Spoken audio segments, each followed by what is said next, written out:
You clicked this video because some part of you knows deeply, that you don't want to wake up one day and realize you lived the wrong life. Because that's what happens. Not all at once, but piece by piece. Through every silent compromise. Every little lie you tell yourself to fit in. Every truth you ignore just to stay safe. Until one day, you look in the mirror and you don't recognize the person staring back. That's not fate. That's not bad luck. That's a pattern. A pattern of surrender. One tiny decision at a time. And the man who saw this clearly wasn't just a psychologist. He was a prophet of the psyche. From behind his rage and his sorrow, there was always one message. You will either learn now or suffer later. And if you're still listening, it means there's time. Let's begin with the first truth. You were never taught how to think, only how to obey. From the moment you're born, you're taught to conform. Raise your hand. Sit still. Memorize. Repeat. Obey the bell. Obey the rules. Obey the expectations. But never, not once, are you taught to truly think. You're not asked what you believe. You're told what to believe. And worse, you're praised for repeating it. That's not education. That's indoctrination. The thinker we reference here believed that this was the death of the individual spirit. Because the crowd doesn't want individuals. The crowd wants agreement. It wants predictability. It wants control. And so most people grow up confusing obedience with intelligence. They become experts at mimicking success, at checking boxes and repeating slogans. But inside, something starts to erode. Their ability to question, to wonder, to rebel. And when you lose that, you don't just lose your freedom. You lose yourself. Real thinking is dangerous. It's threatening. Because systems don't want thought. They want performance. They want you to conform, not create. They want you to agree, not awaken. But the thinker we follow saw it clearly. A life lived without independent thought isn't a life at all. It's a costume, a performance, a role in someone else's story. And by the time most people figure that out, they're already too deep. They've built a life around expectations, around survival, around fitting in. So if you feel that tension, that unease, it's not weakness. It's your real self knocking on the door. The second truth. Most people want comfort more than they want truth. It's easy to believe we love truth. But if you show most people a raw, unfiltered truth, they won't thank you. They'll reject you. Because comfort is seductive. Comfort is warm, familiar, and numbing. But truth? Truth is cold. It's disruptive. It doesn't care about your feelings. It's not here to soothe you. It's here to wake you up. The mind we explore knew this deeply. He understood that people pretend to want the truth. But really, they just want reassurance. That everything's okay. That they're doing the right thing. That they're safe. But truth doesn't hand out gold stars. It doesn't wrap itself in soft slogans or motivational quotes. Truth walks in, turns on the lights, and shows you the room exactly as it is. And most people can't handle that. So they run, they distract, they hide, they scroll endlessly. They tell themselves they're fine, until one day truth breaks through anyway, like a flood. And by then it's often too late. Too late to undo. Too late to escape the consequences. Too late to reclaim the time lost living in denial. The third truth. What hurts you is often what reveals you. Pain is one of the great teachers of life, and yet we've been trained to fear it, to avoid it, to medicate it. But the philosopher we speak of saw pain not as an enemy, but as a mirror. He said, to live is to suffer. To survive is to find meaning in the suffering. What you fear reveals what you're attached to. What breaks you reveals what you've neglected. What angers you reveals who you think you are. But instead of listening to pain, we silence it. We bury it under distractions, addictions, and fake positivity. We tell ourselves we're okay when we're not. We avoid it until it explodes, until it sabotages our relationships, our goals, our peace. But pain, if faced, is a catalyst. It forges, it transforms. It carves away what's false and reveals what's real. And that's why this truth hurts so much, because it asks you to stop running, to sit with what aches, to listen to the wound. Most people only learn this after pain has already stolen years of their life. But if you learn it now, if you face it, you become something stronger than the thing that hurt you. The fourth truth: the crowd is rarely right, but always loud. There's something seductive about the crowd.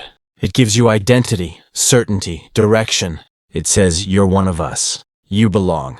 But the man we follow in this journey saw clearly. The crowd doesn't think. It reacts. It doesn't seek truth. It seeks validation. He wrote, insanity in individuals is rare, but in groups, parties, nations, and epochs, it is the rule. And if you've ever gone along with something just because everyone else did, just to keep the peace, just to fit in, you know what he meant. The crowd doesn't reward truth. It rewards performance. It rewards loyalty. And slowly, without realizing it, you trade your soul for their approval. Most people don't realize until they're deep into adulthood that they built their life on the approval of people who were just as lost as they were. They didn't pursue what mattered. They pursued what was accepted. And by the time they realized the crowd was wrong, they've already sacrificed their individuality to belong. If you want to live a life that's truly yours, you have to disappoint the crowd. And most people aren't brave enough to do that. Not until their time has run out. The fifth truth: kindness without strength makes you a target. You were probably told to be nice, to be polite, to be agreeable. But no one told you that without strength, your kindness will be used against you. The world doesn't reward softness. It rewards strategy. The mind behind this wisdom saw clearly. The weak are always forced to lie. Why? Because when you have no strength, you can't afford to be honest. You hide your needs. You lower your standards. You say yes when you mean no. All in the name of peace. But peace without power? That's not peace. That's submission. Kindness with strength, that's power. That changes lives. That reshapes the world. But most people learn this after years of betrayal. Years of being used. Years of being overlooked. Taken for granted. Even by themselves. Now you've heard 5 truths. 5 truths that most people only learn when it's too late. But this is only the beginning. Because the next 4 truths go deeper. They'll show you why your discipline disappears. Why the parts of yourself you ignore keep sabotaging you. Why people say they support you until you start to rise. Let's continue. You've heard the first 5 truths, uncomfortable, revealing, and for many, long overdue. But this journey isn't about being inspired for a moment. It's about finally seeing clearly, maybe for the first time. So if you're still here, it means something inside you isn't ready to go back to sleep. Let's keep going. The 6th truth. Discipline isn't motivation, it's self-respect. Most people wait. They wait for the mood to strike, the right setup, the motivational video, the perfect playlist. They treat discipline like an emotion, something that comes and goes. But it's not. The thinker we follow in this path understood this deeply. He saw motivation as fleeting, unreliable, an illusion. If you live by how you feel in the moment, you're a slave to the mood of the hour. But discipline? That's something entirely different. Discipline is brushing your teeth not because you're inspired, but because it's who you are. It's showing up for your goals. Not because you feel like it, but because they matter. It's protecting your time, energy, and peace because you know your worth. Discipline is the highest form of self-respect. It says, I act in alignment with my values, even when it's hard. The person who waits for motivation waits forever. But the person who builds discipline builds a future. Most people only realize this after years of broken promises to themselves, after missed opportunities, after they've started to believe they're lazy or broken. They're not. They just never learned that discipline isn't about how you feel. It's about who you are when no one's watching. The 7th truth. People support you until you threaten their identity. Everyone loves the idea of growth until you start growing beyond them. You'll hear, I'm proud of you, as long as your transformation stays within the boundaries of who they believe you are. But the moment you outgrow the version of yourself they've become comfortable with, you'll notice a shift. The voice we've been walking with wasn't cynical. He was honest. He understood that most people don't consciously want you to fail, but they also don't truly want you to succeed past the role they've assigned you in their story, because your growth exposes their stagnation. Your ambition threatens their comfort. Your truth disrupts their illusion.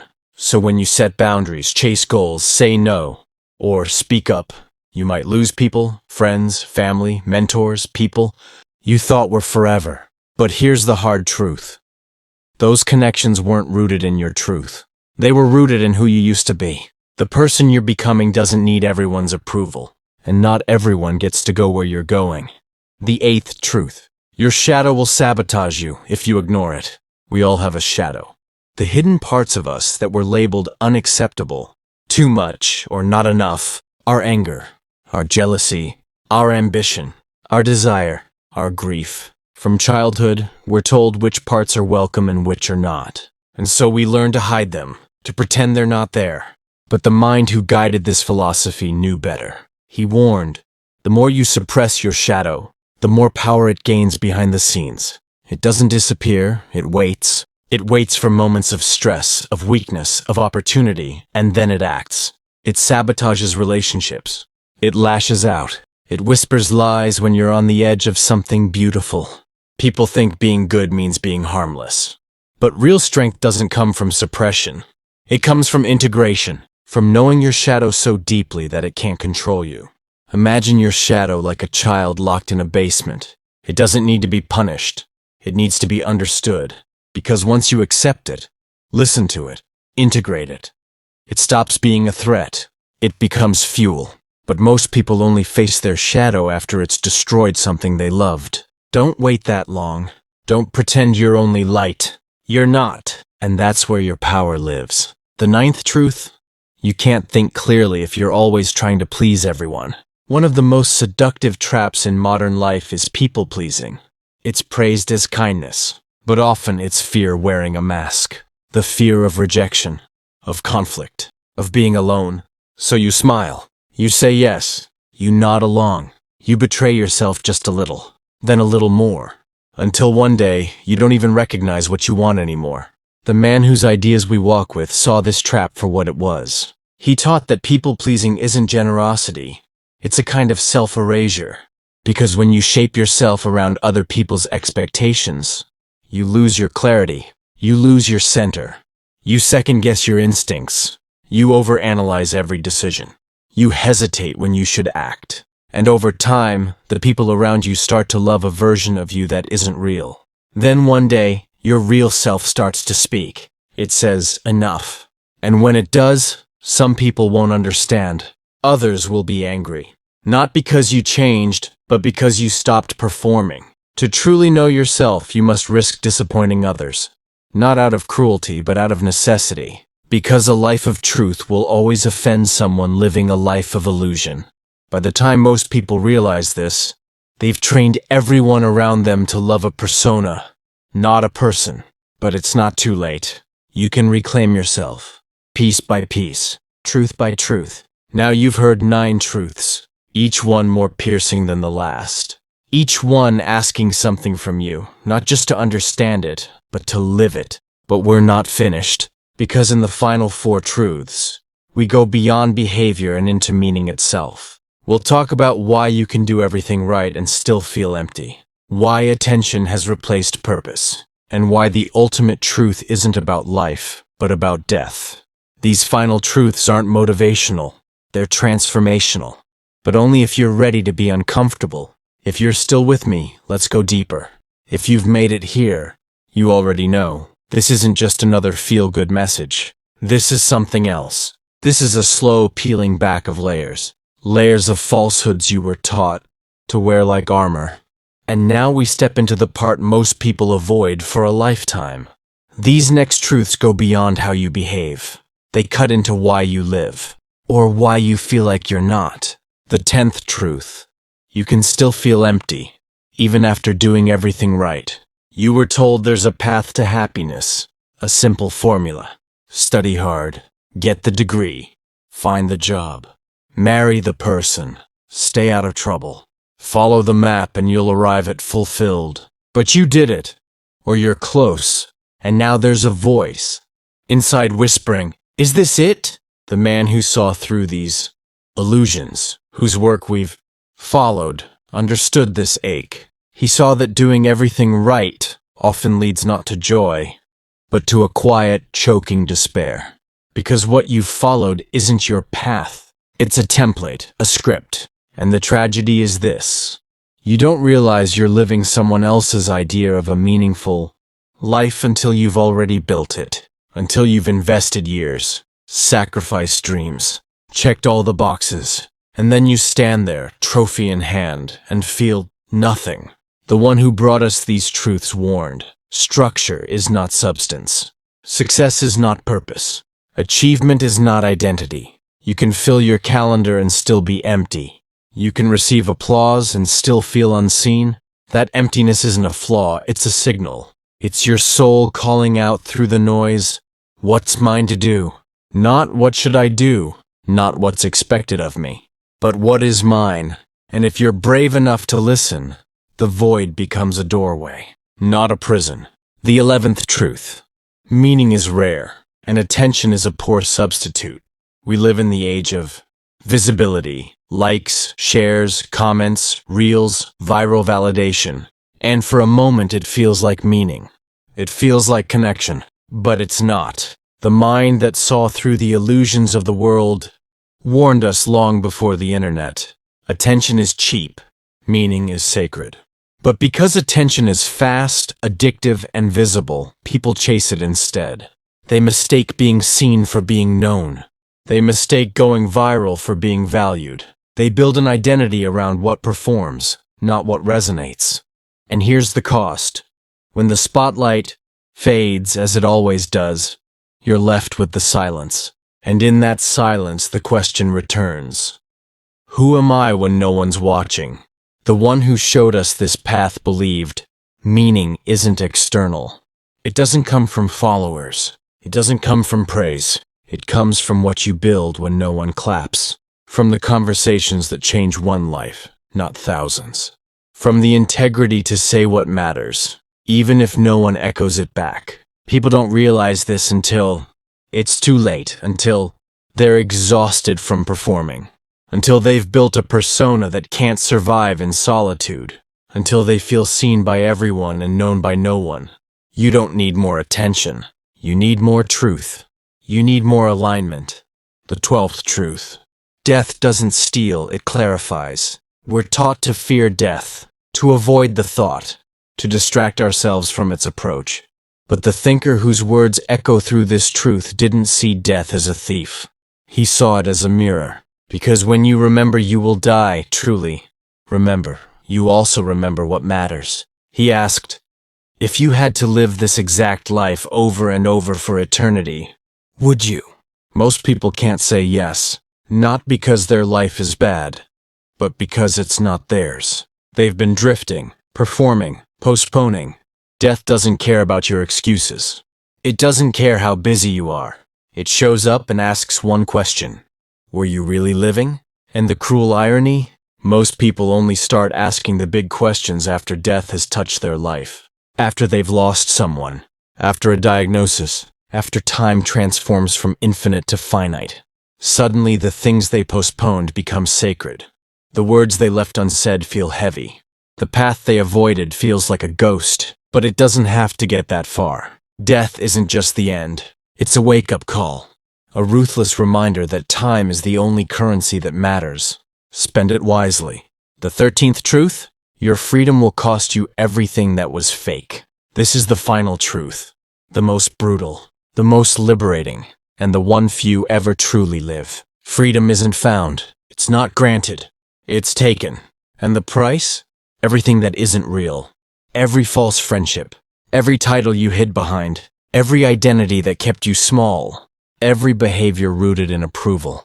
Every excuse you used to stay the same. To become truly free, the thinker we walk with taught, you must burn the costumes. Not physically, but psychologically, emotionally, spiritually. Real freedom isn't peace. It's terror at first. It's standing alone in your truth. It's saying no when it costs you belonging. It's shedding the stories that made you feel safe and realizing you were never safe. You were just asleep. Most people flirt with freedom. They try it on, then back away when the shedding begins. Because losing what's fake feels like dying, until you realize what's real has been waiting underneath all along. And this is the final fork in the road. Live the life others chose for you, or burn it down and begin again with what's yours.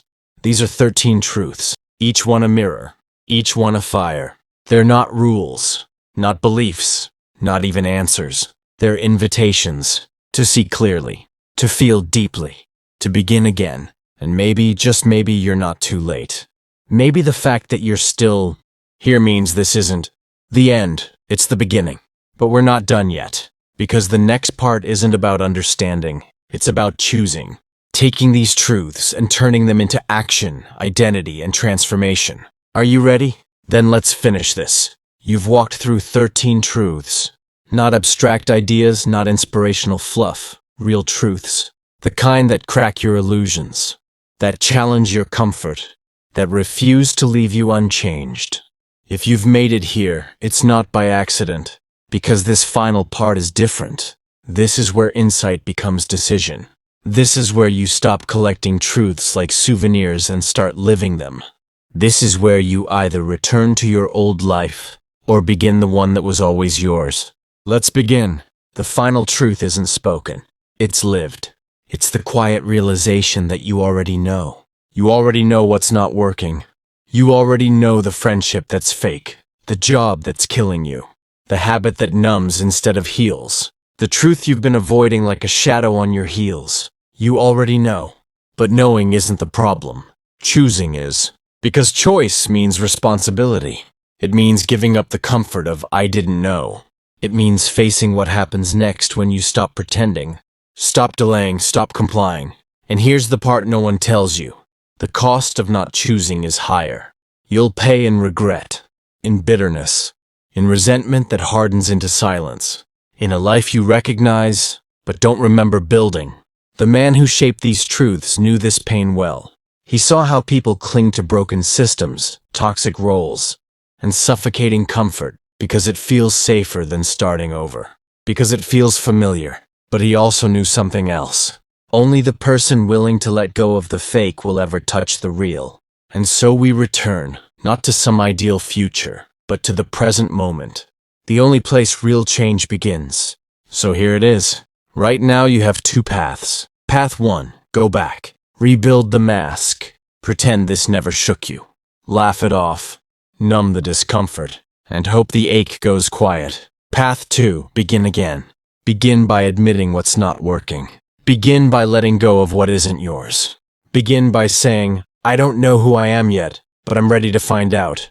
You don't need a 10-year plan.